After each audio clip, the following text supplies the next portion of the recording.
Gibbo presents.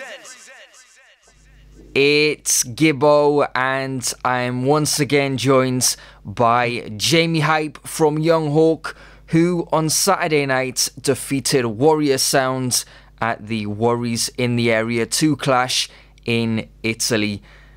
Jamie, how are you feeling after that marathon journey home? I am burnt out. That is a serious flight. It's not the typical 2-3 hours, 10 hours on one plane and then 3 hours on another plane. Was it via Turkey you had to come home? Yes. I stopped in Turkey and then the rest of the way back to New York. I have to tell you, I got a bit worried on Saturday evening when I saw a photo of you having a pre-clash meal with Mattia and the event's promoters. I thought maybe the Hawk wasn't in the war mood, things looked a bit friendly. However, it turned out I was wrong. Yeah, I mean, it's a great thing when you can separate the war side and the competition side from a friendly side. Because like I told people from before the clash, that Mattia is a great person in real life. He's definitely a real friend of mine, so we had to link up and get some food and hang out for a bit.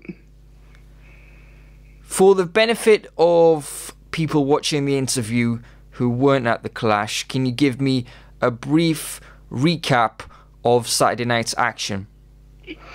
Well, it was a little bit different than a normal clash, being as the first round was extremely long and then it cut down to 2 shorter rounds. The first round was half hour, and despite the fact that I've been under the weather, I've been extremely sick.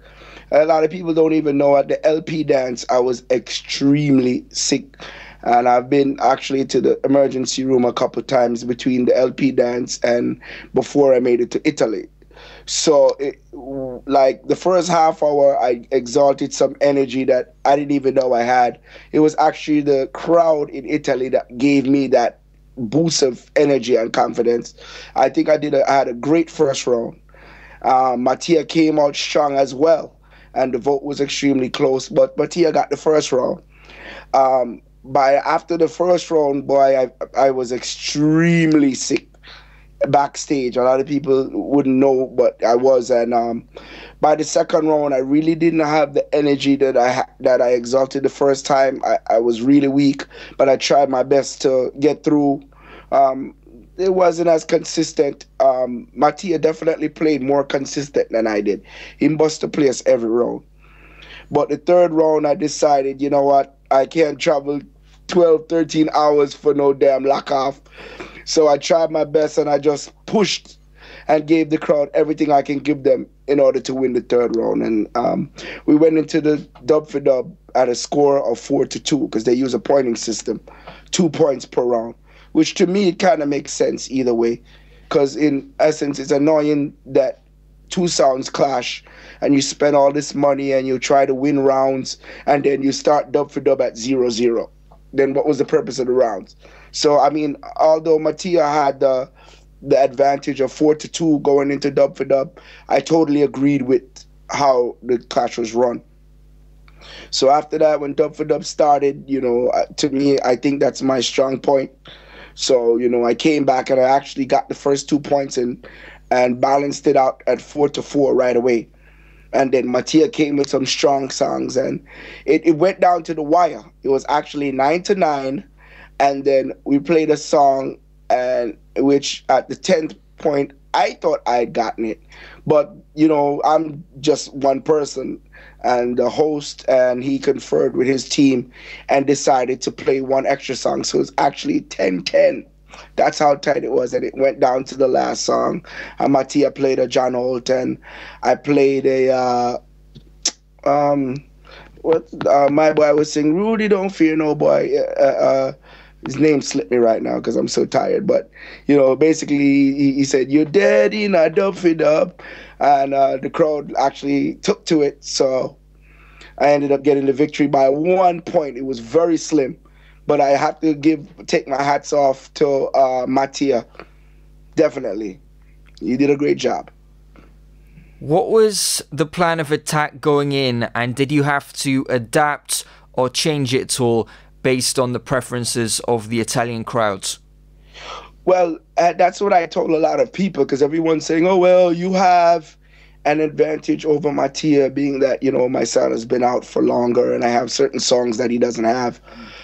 Going into the dance, I told people that Mattia has an advantage because of the European style of clash I've noticed, even in the War in the East that he won last year, is a little bit different from New York.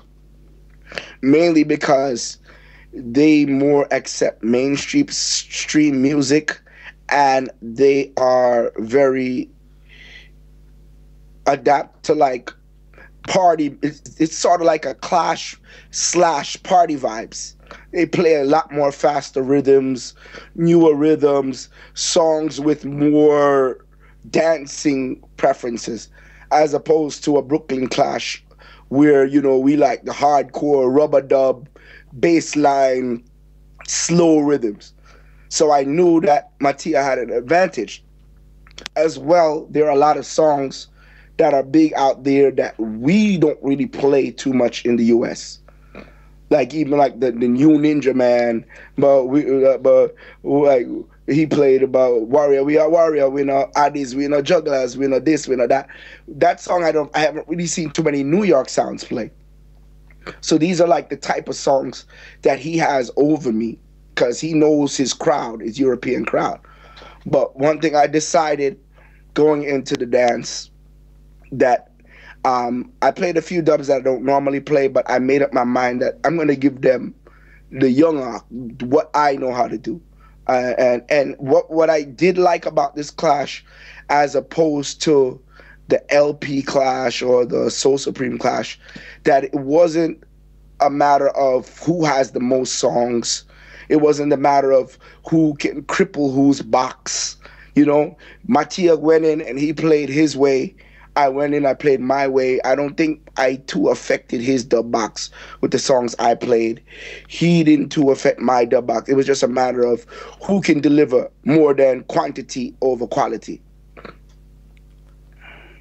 I know you already respected Mattia, but has your level of respect for him gone up even more now that you've faced off with them one-on-one? Definitely. Reason being is he actually had quite a few more songs than I thought he did, and he's still continuing a method that he came up with from even before I did, which was to make his dubs more exclusive, more than to try to get a quantity. Like, he'll write over every dub plate. And I appreciate his style and his approach.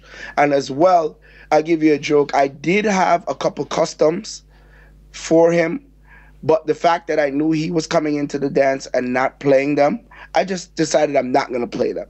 And I didn't play any customs. And as well, to me, when you're clashing a sound, certain things you don't do because you'll end up falling into a trap.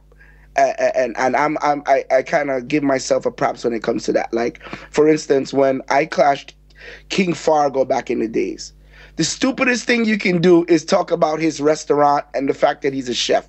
He has 100 dub plates to counteract it. Why would you say that? It just makes no sense.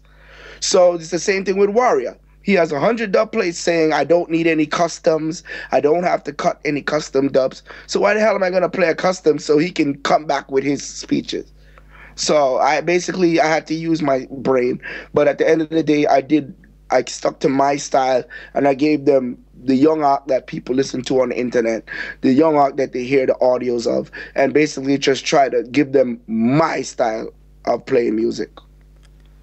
Since the last time we spoke, after the clash with Soul Supreme, you've been involved in a couple of other clashes, so I want to give you the opportunity to comment on them. Firstly, the clash with Barrier Free. Are you still unhappy about this loss? Yes, I mean, I'm not. I don't no disrespect to Barrier Free because it's a bad song.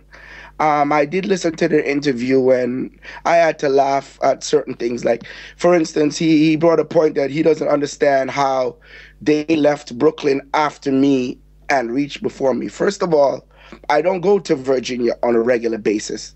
I don't know the shortcuts. I took the 95 straight. I'm coming from New York, where we had to go through New Jersey, where there's crazy traffic. We bucked up on more traffic down the line as well. I mean, Andrew Digital and them, they left from Brooklyn. They know their way around. They know how to get there. On the way, he was like, "Oh, Bridget, I thought you knew where you was going. You could have took a shortcut through this place, through that place." It wasn't any disrespect to Virginia. We left out at a valid time, because when I asked Digital, he said it's approximately 6 hours to reach there. We left New York at 4 o'clock. No, we just ended up, and we didn't stop, minus one stop for gas. We didn't try to disrespect Virginia people.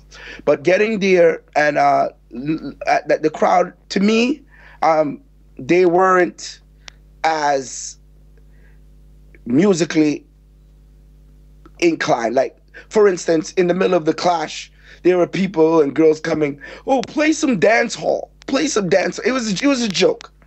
I'm telling you the truth. That it just reached a stage where all the bartenders, all the girls in the back of the bar, and the dance wasn't packed. And the people behind the bar, they were just voting. Like, if I play a song that was excellent and they played a terrible song, you had to vote twice, still. But those who heard the audio and heard the last few songs, because it boiled down to the last song in Dub for Dub, and you heard the genre they played and the reaction of the crowd. You heard the genre that I played and you heard the reaction of the crowd. Yet the host says, "Oh, it's too close to call." He calls up the promoter. The promoter comes up and he says, "Oh, I know Barrier Free. I don't know Young Hawk." Then he votes, and then I'm not even gonna say it, but people were telling me after the genre when I was supposed to win, they told me don't play anymore. And I'm like, you know what? I'm not going to do that, because the controversy with Soul Supreme, I'm not going to go up there and do the same thing and walk out in the middle of the dance. If they win, they win. But I mean, it is what it is. Big up Barrier Free, because they definitely show talent. They have songs, but the caliber of songs they were playing, both Dub for Dub and Through the Night, I mean, they got the trophy. They got the trophy. It is what it is. But big up Barrier Free, see, I mean, no disrespect. And secondly, the clash with LP. Is there anything you would like to comment on or mention? Well, I definitely want to say big respect to the LP team, and especially Puma. Like I said, he's a person that in the business I have the utmost respect for. I've said it in many different interviews. He's someone that brought me, the first person to bring me to Brooklyn and give me an opportunity. Like, a lot of people look at Puma and say, okay, Puma is just a selector. No. Puma is like the Tech 9 of his time. He is the Star Crew, big up the Star Crew. They were the first, he was one of the first promoters that I know of that actually helped and tried to spotlight the younger sound systems. I remember back in the days, he kept the soundclash with all female DJs, selectors. You know, he tried his best to bring a different aspect to the business than just bigging up LP sound. So it's a person that I do have the utmost respect for. And especially as a selector, what I did respect with him as well, you know, everybody in Soundclash has gimmicks. They have the little arguments about, you know, the doing nastiness to the girls, bocap this and blah, blah, blah. What I respected with him is, you know, he has his soldiers. That's what his soldiers are there for. And they took that aspect. When Puma came in, he brought a big man level to the dance. And he selected excellent. And actually, if you look at the video on the third round, them say, who won the third round? I voted. I put my hand up for Puma. He definitely had it. And also, I've read some comments, and a few people called me and said it. I think also what happened between the third and the fourth round was, it's true, I wasn't as aggressive towards Puma, being like, it's like a respecting.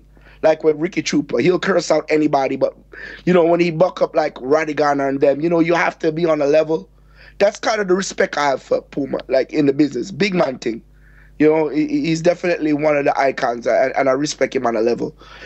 In my personal opinion, in the dance, I felt I got more forwards than LP did the fourth round, the last round. But I think what it was is the fact that I didn't have that. Like, for instance, with Soul Supreme, when I played the Chronics and the Tarantula, that last punch, that knockout punch, I did not have that in the fourth round where the people would give me the fourth round. It was more like the crowd was like, okay, Young Hawk probably got more forwards. They got about 3 forwards the fourth round. He was like, you know what? Let's vote and make sure it's 2-2 so dub for dub happens. You know, I didn't have that knockout punch, even though I felt I won the fourth round. But anyway, going into the dub for dub as well, the first song, I thought Redface called it wrong, and the crowd did as well. And I was on the stage. But like I said, we're human beings and no one's perfect. And I did have ample opportunities after that. Once the dub for dub was 1-1, I did have ample opportunities to come back and try to get to 4 first, which I couldn't do because it boiled down to Puma's experience again. So, I mean, I have nothing wrong to say. Like I tell you, Gibbo, if I lose a dance fair and square, I'm the first person to take off my hat. And like I said, hats off to LP and hats off to Puma. Let me say, a real general in the business. As always, you've got more clashes lined up. So before we finish, give me the full rundown of all the confirmed clash bookings you have coming up. Wow, I hope I remember all of them. I know March 28th, I have a dance in Connecticut, big up King David Promotions, with the legendary Black Hustler sound. It's a sound where I grew up and I've been hearing about from I was younger. So it's an honor to wow with a big sound like that as well. Me and Andrew Digital talked and he wrote me into Brooklyn Massacre again. You know, like I said, me and Andrew have a good work relationship where if he calls me and he said he needs it, you know, I say, all right, you know, whatever. I don't turn down money and I don't turn down war because I do it because I love it. And as well, I have a one-on-one clash with the legendary Black Magic sound out of Brooklyn. You know, that's one of the original Don Juan sounds from, you know, one of the workers from Don Juan built that sound from way back in the days. So, you know, I have my hands full. And as well, you know, I celebrated a birthday, February 28th, my actual birthday. So I have my birthday party coming up and / victory party. And that's March 20th in the Bronx at a place called Ultimate Grill, right by Gunny Road by the 5 train. So they can come out and celebrate with me. Jamie, I can tell by your voice you're kind of blocked up, you're not feeling too well. Put your feet up, get some Lemsip, some Night Nurse, some honey and lemon. Congratulations on another victory. I want to big up Boom Chillum promotion because, like I said, those guys, I nothing better to me than a professional promoter that does what they have to do. And also, I took home the sign from off the stage. I don't know if you guys see it, and put it behind the trophy. So, shout to Boom Chillum. Thanks for the big sign, and it looked good in the trophy room. Enough respect. Thanks a lot, Jamie. Alrighty. Gibbo.